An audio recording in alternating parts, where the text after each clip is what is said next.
Hello everyone, good morning. কে হলো শুভ মহালয়া। তোমাদেরকে জানাই মহালয়ার অনেক অনেক শুভেচ্ছা। তো বন্ধুরা, তোমরা সবাই কেমন আছো? আমি মৌমিতা চলে আসলাম আবারও একটা নতুন ভিডিও। তো আমি, আমার বর আর আমার মেয়ে চলে এসেছি মহালয়া উপলক্ষে ঘুরতে।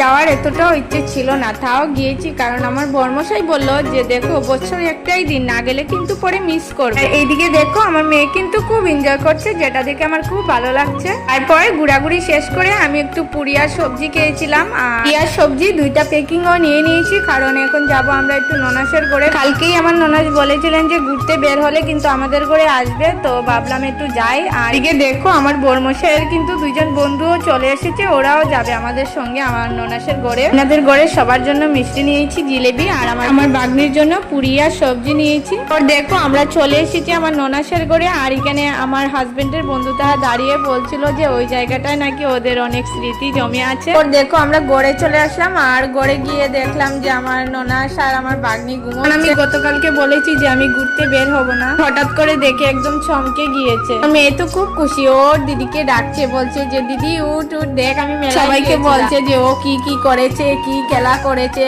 কি কিনেছে, বলছে বেলুনটা নাকি ওর দিদির জন্য এনেছে। আর এদিকে দেখো আমার হাজবেন্ডের একজন বন্ধু কিন্তু খুব টেনশনে আছে, বিয়ের কথা চলছে, আর আজকেও ভুল করে একটা প্রজাপতি মেরে দিয়েছে। ওর পাশের বন্ধু ওকে নিয়ে মজা করছে। তোমরা অনেকেই ভাবছো যে আমি প্রজাপতির সঙ্গে বিয়ের কথাটা কেন বলেছি, তোমরা যারা জানো আমাকে কমেন্টে বলবে, সেটা আমি আর বলবো। আমার ননা সবার জন্য চা বানিয়েছে, আমরা চা খেয়ে নিলাম। এইদিকে আমার হাজবেন্ড বললো যে তাড়াতাড়ি করো, আমার দোকানে যেতে দেরি হয়ে যাবে, তো আর দেরি না করে আমরা সবাইকে টাটা বলে দিলাম। তারপর দেখো আমরা সবাই মিলে চা খেয়ে পরে বেরিয়ে পড়েছি গড়ে যাওয়ার জন্য। এখন আমরা সবাই যাব গড়ে, তো সবাইকে টাটাও বলে দিলাম, তোমাদেরকেও বলছি টাটা, বাই বাই। আবার দেখা হবে নেক্সট ভিডিওতে। আর তোমাদের যদি আমার ভিডিও ভালো লাগে তাহলে প্লিজ একটা লাইক কমেন্ট শেয়ার করবে, আর যারা নতুন